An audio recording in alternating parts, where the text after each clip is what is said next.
The Bomberman series holds a special place in my heart. When I was a kid, the Bomberman series was a lot more popular, and I think that Bomberman at one time was a more recognizable mascot than he really is today. Bomberman's been around since 1983, almost a decade before I was born, but I was initially exposed to the series in 1998 with 64? Yeah, I was 5 at the time. Traditionally, Bomberman has always been kind of a puzzle maze crawler game where you blast your way through blocks and enemies in order to complete arcade style stages. The series has always emphasized its multiplayer, which has a pretty good formula that holds up really well even to this day. The most recent entry of the Bomberman series, Bomberman R2, released in 2023, kind of keeps in line with that tradition. Bomberman has been no stranger to trying out new methods of gameplay, however, many of which have been interesting.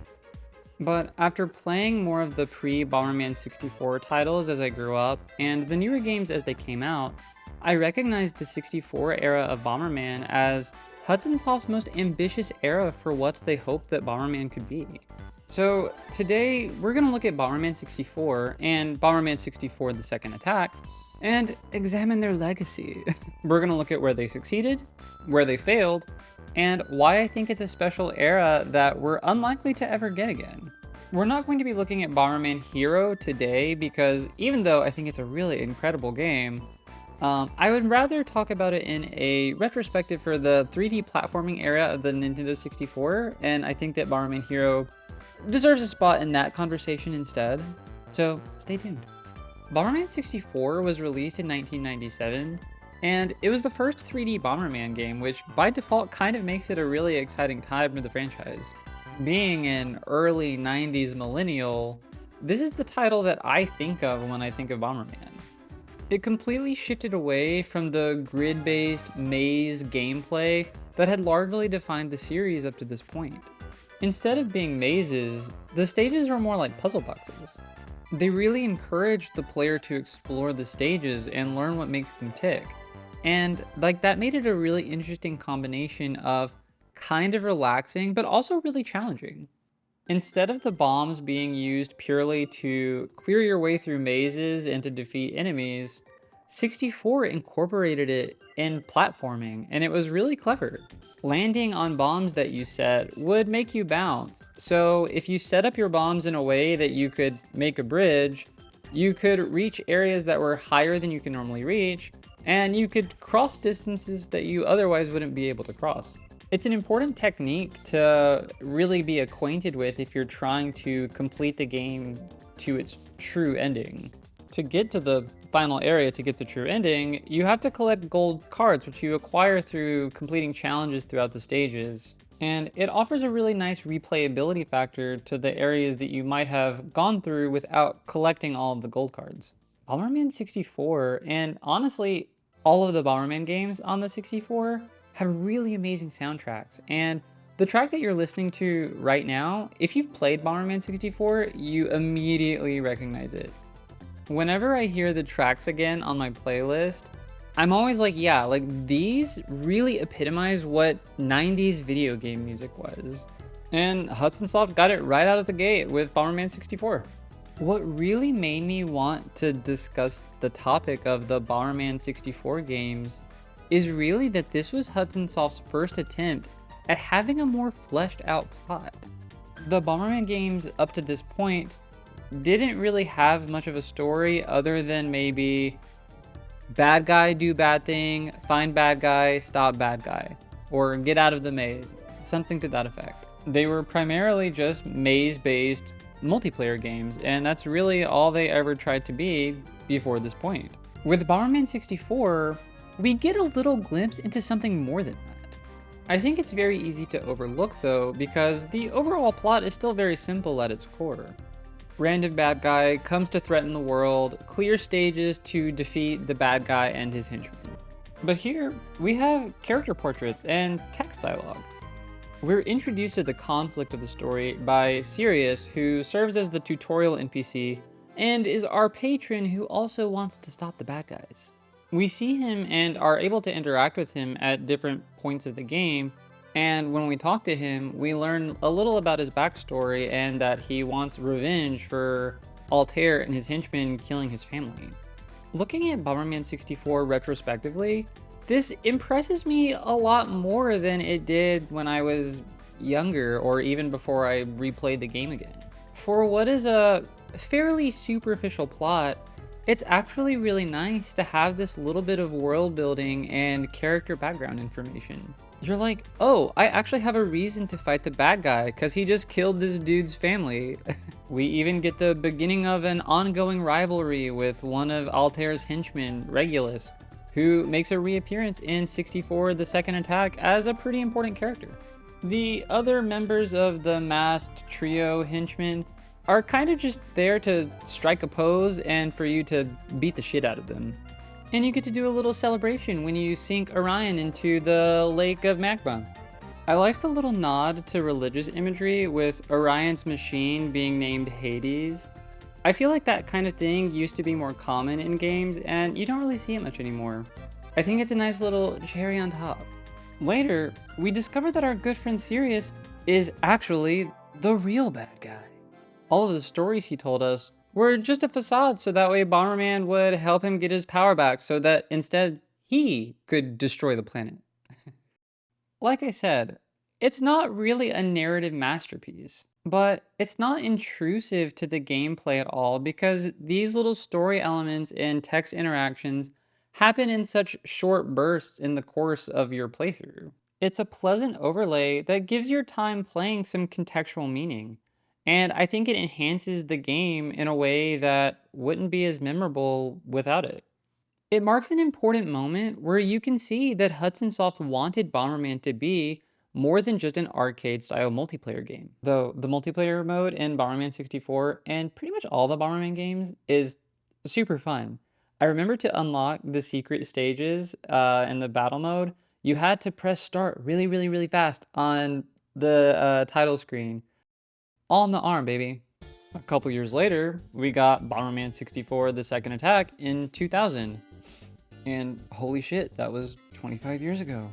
I still specifically remember the day that it came out. I had been anticipating it because I was one of those kids who had a Nintendo Power subscription, so I kept up with the latest zeitgeist in Nintendo news. I was super excited for my mom to take me to Walmart after school, which, mind you, I grew up in the middle of nowhere, so this was a 45-minute drive. But when I got in the car, my mom had already bought the game for me, so I didn't have to wait an additional hour and a half to actually play it. The Second Attack built upon the gameplay and narrative direction that 64 had previously laid out, and went forward in some directions and shifted directions in other ways. Where 64 had a sort of puzzle box feel that required you to wander around the stage to discover the solution, the Second Attack had more linear stages that were less puzzle-centric. The stages were more find a switch in location X, backtrack to section Y, do another task, and then return to location X to finish the stage. This isn't really a good or bad thing. Not everybody is into the more puzzle box style design of Bomberman 64. When I replayed the Second Attack for this video, I did feel like this design choice for the stages was a little more dated compared to 64, which I think has like a more timeless feel to it, but that's mostly just a matter of taste rather than a comment on the actual quality of the stages. The introduction of elemental bombs in the Second Attack though, mwah, chef's kiss. There are 7 different types, and they're all unique enough that they can have pretty significant impacts on the kind of playstyle you have when you're playing the game. The default bomb has the classic plus-shaped explosion that has a predictable angle that's simple and fast and lets you be close to it without really putting yourself in danger. Classic. Ice has a wider area of effect that's better against grouped enemies. It can also freeze water to make bridges, though this can be wonky if your firepower is maxed out because you will end up hurting yourself every time you do it. Wind is similar to the basic bomb, but it sends you flying if you get hit by it, which you can use to fly across otherwise inaccessible areas, or to fly off the stage to your death. Shadow Bombs one-hit KO enemies, but also one-hit KO you. Overall, it's a really cool system, and I think it's really one of the big highlights of some of the gameplay changes that were introduced in the second attack. The second attack also introduced us to Pommy, a cute little critter that follows you around, talks shit, and has an AI that is far more humorous than actually useful. But you can have a player 2 control Pommy, which is a nice touch to have the main campaign be multiplayer, because, for the most part, this wasn't really a thing you saw very often. What makes the second attack such a special title, though, is that you can really tell that Hudson Soft wanted Bomberman to be a more narratively focused story. The opening sequence before the title screen gives some background to the setting and is presented in a way that takes itself more seriously than other Bomberman titles. We have a creation myth describing how the elemental bombs were created to fight against the demon and imprison it, ending with a cliffhanger bringing you to the title screen.